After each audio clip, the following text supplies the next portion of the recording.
Okay, this is a shiur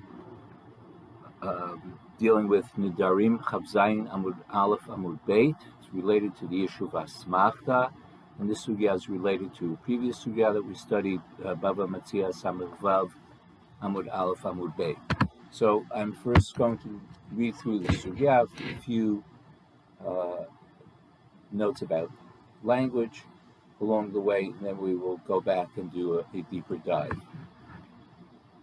It begins, Hahu Gavra De'itvis Zachvata Beveidina. It was a person whose claims were being held by the courts. In other words, evidence based on which he would be able to collect, or he claimed to be able to collect from someone else. Ve'amar, and this person said, Ilo atina at platin yomin libatlun hani zachvatai.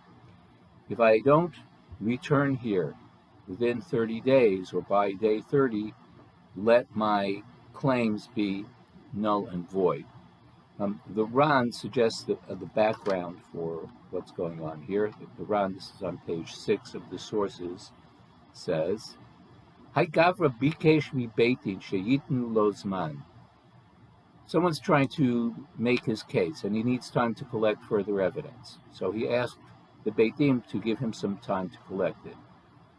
And Ran quotes an example of this elsewhere in the Talmud Sanhedrin Daf Lamed Aleph, Shekol rayot sheyesh lacha la'avi havei mikan vad lamed yom. The Mishnah there talks about saying to someone, you have to bring all of your proofs by a certain day. Beit Din chasheshu, and in this particular case, Beit Din was concerned, Shema lo amar kain ela li shamei behen. Maybe the person only is saying this in order to avoid the courts. Ve'asu imo shiatpis shtar zechuyotav sheyesh lo chavero biyadam. So they made an arrangement with him that they would keep in their possession all of the documents on which his claim is based. Ve'amar lahem im lo bati mikan vad yom ploni zechuyotai halalo yibatlu. And he said to them, and therefore, if I don't come by day 30, then all of the claims that I have should be null and void. Exactly what the Beit Din is concerned about, not clear. Maybe they are worried that he's going to stretch it out more than 30 days, and so that they want to hold these documents. Maybe they're afraid he'll go to another court. That's not entirely clear to me. But the idea is that the court is holding on to the documents to make sure that the person returns and the case is resolved soon, in timely fashion, and he guarantees that with this condition that he makes. So back to the sugya. This is the second line in section 1. Itanis velo ata. Itanis from the root an aleph nun samach. So it's really it anis, aleph yud taf aleph nun samach, but the pei hapoel, the aleph is weak, so it becomes itnis, like itamar becomes itamar. So he was compelled, the circumstances beyond his control caused him to be unable to return. Velo ata, did not return. Now the question is, do we carry through on the condition that he made? So Amar Rav Huna Batil Zakvate. So Rav Huna says, indeed, his rights are suspended, are nullified. So in section 3, Amar Le Rava Anusu. This person is in a situation of compulsion. These are circumstances beyond his control. The anus Rachmana Patre. And in case of compulsion, the Torah exempts one. One is exempted in the case of compulsion. And then he quotes the verse, Dichtiv v'lanara lo ta'aseh davar. As it says, and you shall not do anything against the young woman. This is taken from the case of a rapist, one who rapes a woman in the fields. She is assumed to have cried out and no one came to help her. So in other words, it's assumed to have been against her will, and therefore the man is punished, but not the woman. And the Torah explains that this is like a case of murder. No one would say that the victim, the murder victim, participated in the murder. The person was a helpless bystander. So here too, the Torah very wisely says that we don't say that just because a woman was raped, she participated in the rape, and therefore she bears some responsibility. Rather, we regard her as the passive, innocent bystander that she is, and she is not punished. And from here we draw this principle that any time there is compulsion, we treat the liability of an individual differently, or in some other way, the presence of compulsion affects the halachic outcome. In the section that we're skipping, the Talmud goes on to point out that here that the case of La Nara Lo Taseh Davar is a case of, that's a capital case, and it's a case of Isurim, of Torah prohibitions, not a monetary situation like the one that we're talking about. So the Talmud shows that onus also applies in monetary cases, and then fine-tunes exactly what constitutes onus. So we are skipping over that part of the sugya. And now, in number 4, section 4, the Stam asks. By the way, section 3 should have been underlined, right? That's Amoraic. So that's the end of the Amoraic sugya. So in the Amoraic sugya, the question is a question of whether onus in this case prevents us from seeing the condition of not arriving on time as having been fulfilled. Do we regard this as a case where the person did not arrive on time, and therefore these huyot should be canceled? Or do we say, no, in this case it wasn't done, the non-arrival was not voluntary, therefore the condition has not been fulfilled, therefore the claims remain in force? So now the Talmud asks in section 4, Ula Rav Huna michti asmechtã hi va'asmechtã lo kanya. The Talmud says, according to Rav Huna, how can he say that because the condition was fulfilled, this person loses his rights? This is a case of asmechtã, because after all, in this case, a person is giving up his claims, one's claims, for no rational reason, or so it would seem. Again, the way we've characterized asmechtã, the way we would say it is, it's an act of desperation, right? The litigant wants the court to pursue his case and not drop it, but out of desperation, he says, "Don't worry, I'll come back, and if not, you can drop the case." But doesn't really mean it, right? He assumes that he will be back on time, and he's just saying this to prevent the Beit Din from dropping the case. That's at least one way of understanding what's going on here. So it's asmechtã. So section 5, shani hacha. This case is different from other instances of asmechtã. Why? Dimitafsan zechutan. Because the documents on which the claim is based are in the possession of the courts. So, which apparently means they're not in the possession of the person who has the claim. So he has already willingly given them up and placed them in the hands of another party, and that action militates against the lack of full intention preventing the condition from taking effect.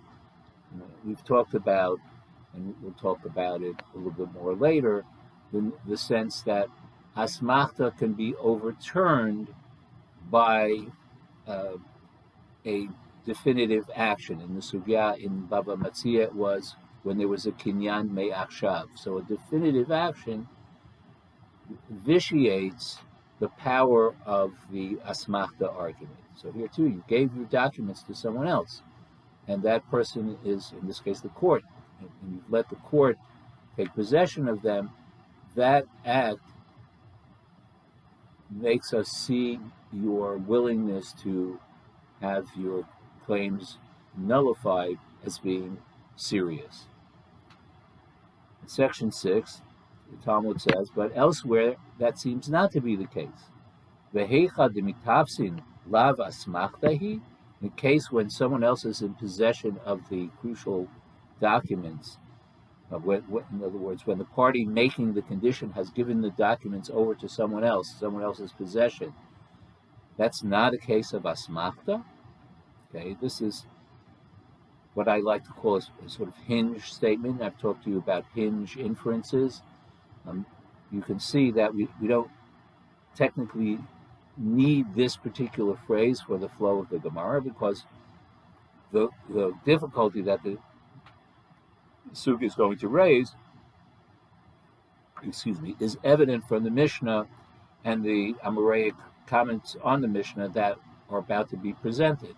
But this phrase is a hinge phrase, right? It includes mitafsin, which was in section 5, and it moves and it prepares us to move to the next section.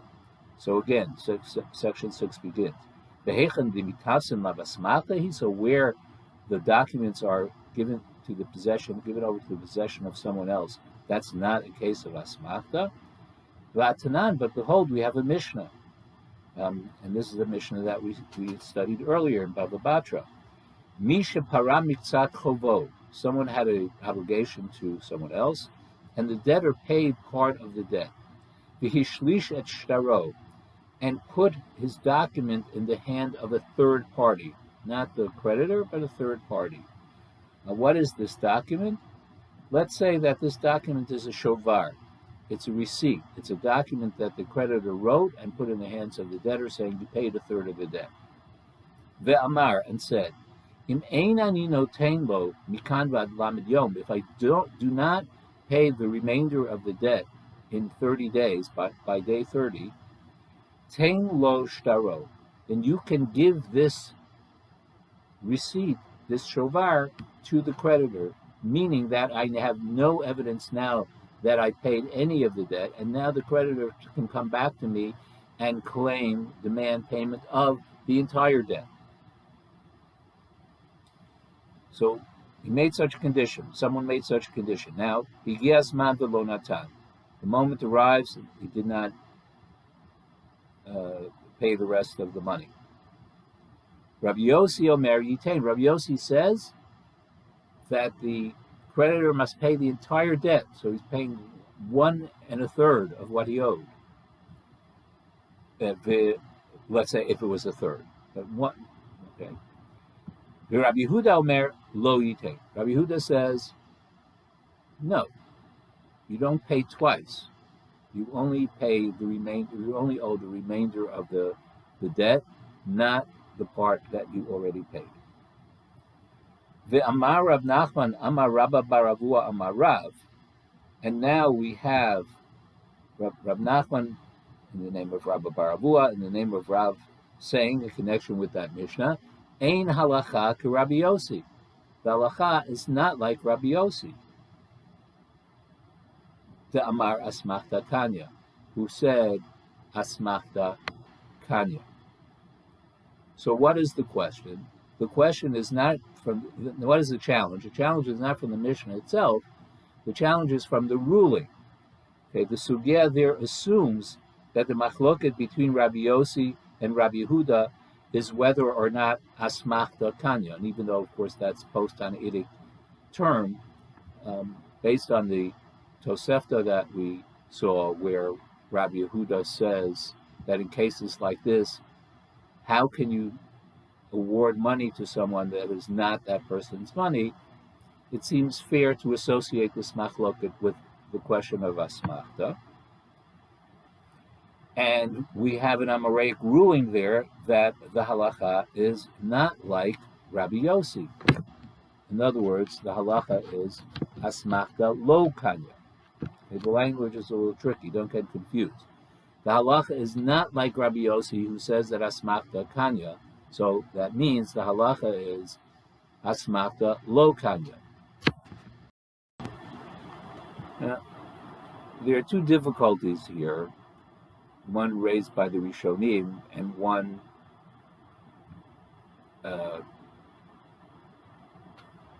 question that we can raise. So Rishonim point out that in Bava Metzia, in the sugya that we actually studied, Rav Huna says asmachta kanya. So what's the question? The question is, Rav Nachman Amar Rabba bar Avua Amar Rav rules asmachta lo kanya. But we know that Rav Huna rules asmachta kanya. So it's what the Talmud calls elsewhere gavra karami. You're challenging one Amora with what another Amora says. Amoraim disagree all the time. So the Ran says what he says. He says the Talmud must have had a tradition that Rav Huna changed his mind and indeed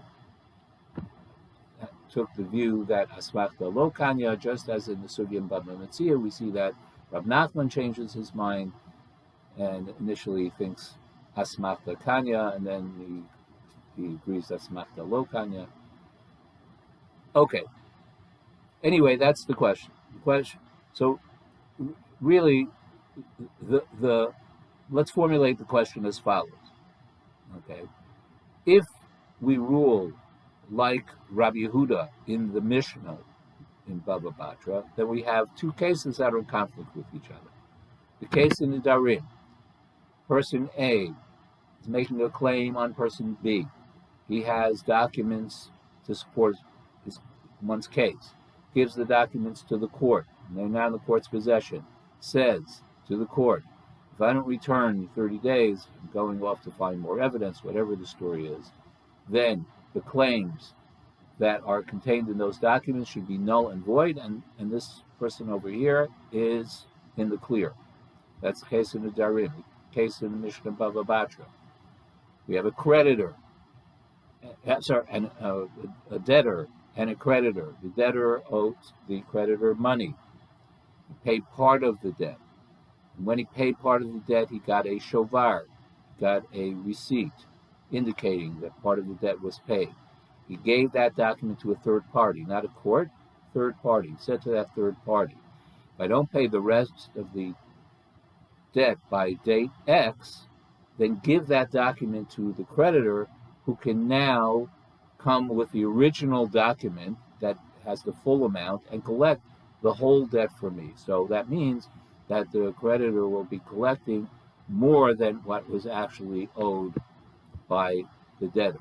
But in that second case, we follow Rabbi Yehuda, who says that if someone makes such a condition, lo yitain, we don't give the document to the creditor, so we don't honor the condition, and we don't allow the creditor to collect more than is actually owed. So in the Nedarim case, Rav Huna is ruling that asmachta kanya, that the condition is honored, the claim on the litigant is canceled. In Bava Batra, we are ruling like Rabbi Yehuda, who said, lo yitain, we do not honor the condition made by that individual when he gave the document to the third party, and we say that all he has to pay is the remaining amount of the debt. So that's the divergence, that's the inconsistency. So in section 7, the Talmud says, Shani Hacha, that there's a difference between these two cases, because here in the Nedarim, the Amar Libatlan Zechute, the person said was that the claims should be canceled. So what is that difference? What is that difference? So we'll mention two interpretations. The Rambam's interpretation is that there's a difference between mechila and piraon. Okay, in the case of the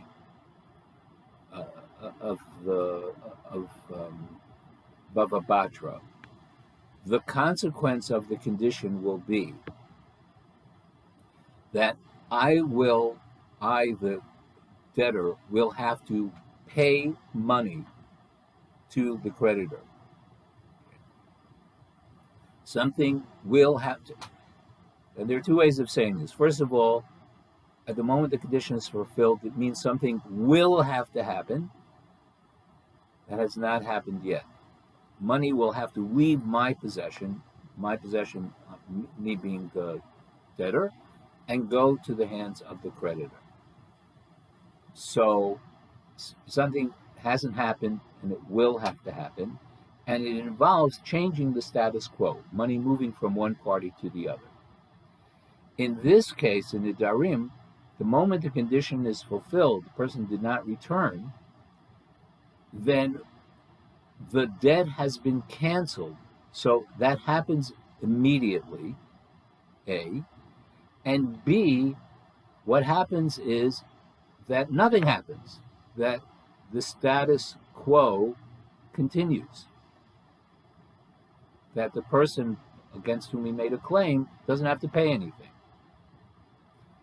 So the argument is then that when the condition requires a more muscular result of someone actually taking money and passing it to someone else, Asmachta prevents that from happening. But when the consequence is simply forgiving a debt, there, Asmachta Kanya, we say that the condition takes hold. Ran points out that Rashi seems to disagree with this, and he suggests a different interpretation, which is that in the case of Bava Batra, what is the result of the condition? That there's some action that has to take place, right, the payment of money. In this case, in the Nedarim, the Ran suggests, what the person is saying is, if I don't come by day 30, then I'm admitting that there was no obligation to begin with, that my whole claim was wrong or mistaken. So there's actually no transaction, there's no legal transaction taking place. There's no change of status, right? If payment is a change, and mechila, forgiving a debt, is also a change in legal status. Whereas a person simply saying, you know what, forget what I said, it's not true, it's not a change in legal status, it's just dismissing the suit. And if you want to dismiss the suit, even though you seem to be doing so irrationally, there we say Asmachta Kanya. We don't allow the fact of Asmachta to impede that dismissing of the suit on the part of the claimant, on the part of the litigant. Okay. So now the Talmud concludes, section 8. The Hilchata, and what is the halakha? Asmachta Kanya. V'hu delo anis, but this is on two conditions. Number one, that the condition was fulfilled without compulsion. So, in other words, in the present case, even if we agree that Asmachta Kanya, if the person did not return, this person did not return to the courts because of Ones, that would not be a fulfillment of the condition, and the claims would not be canceled. But if he chose not to return, if one chose not to return, then the claims would be canceled. And number two, v'hu dekanu minei b'beit din chashuv. And the second is that the person performed a ma'aseh kinyan, a kinyan sudar, in the presence of a Beit Din chashuv. What exactly is a Beit Din chashuv? I'll discuss in one moment. So it wasn't just an oral statement. There was a ma'aseh kinyan, and in that case, when those two conditions are fulfilled, asmachta kanya. So in the case at hand, if the person gave the shtarot to Beit Din and did a kinyan sudar, through which transferred the possession of the documents, the ownership of the documents to the court, and said, if I don't return in 30 days, then the claims stated herein are null and void. If he did all of that, then he didn't return in 30 days, the debts are indeed canceled. Okay, so now we'll look at the Ran on page 7, who has a couple of comments to make about this case. Excuse me. First question he discusses is, what is this Beit Din Chashuv that we are talking about? He mentions two views. One is the view of the Rambam, that a Beit Din Chashuv means that someone in the Beit Din has to be a samuch, in other words, has to have received smicha from someone else who received smicha through an unbroken chain going back to Moshe Rabbeinu. He rejects that, and it says that would be called a Beit Din Mumche. He says it has to be, what are his words here? At the bottom of 7, Klomar Alim Le'afkue Mamona, a court that is powerful enough to collect money from recalcitrant litigants.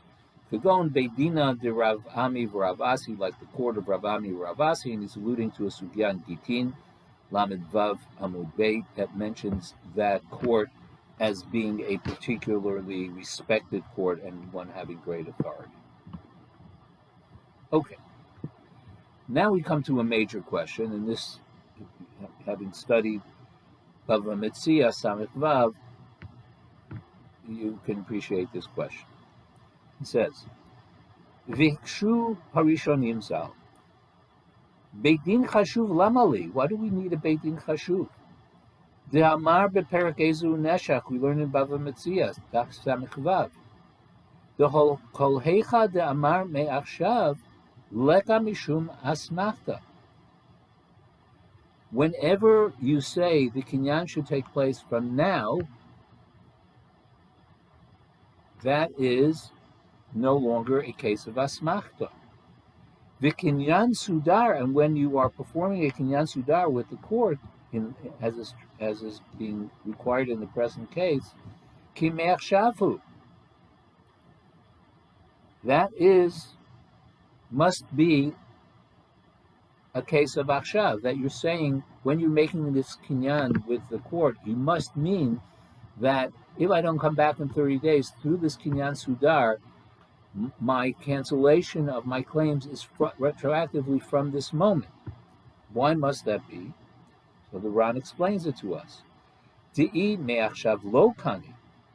If you say it's not from achshav, but there hachinami lo kani, then there cannot be any kinyan later on either. The hadar sudar lemare, because the instrument of acquisition has already returned to the original owner. Right? There's this idea that if you want the chalot kinyan to occur later on, not at the moment of the maaseh kinyan, then there has to be some still present consequence of the maaseh kinyan. So, if I give you a cow and you pull the cow towards you, and I say, by doing this now, the cow will be yours in 30 days. So if the cow is still in your possession in 30 days, the kinyan will take place in 30 days, because in some sense, the sale is there's a physical remnant of the Maaseh Kinyan.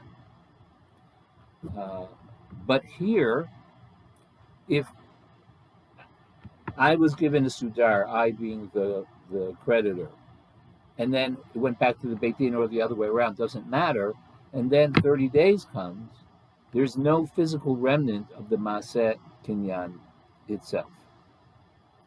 And he gives an analogy. V'havi leika omer l'chaviro mishoch parazo v'lo tikneh ela lachar lamid yom, which is the case I mentioned to you. A person says, draw this cow towards you now, but you won't actually have possession of it until 30 days.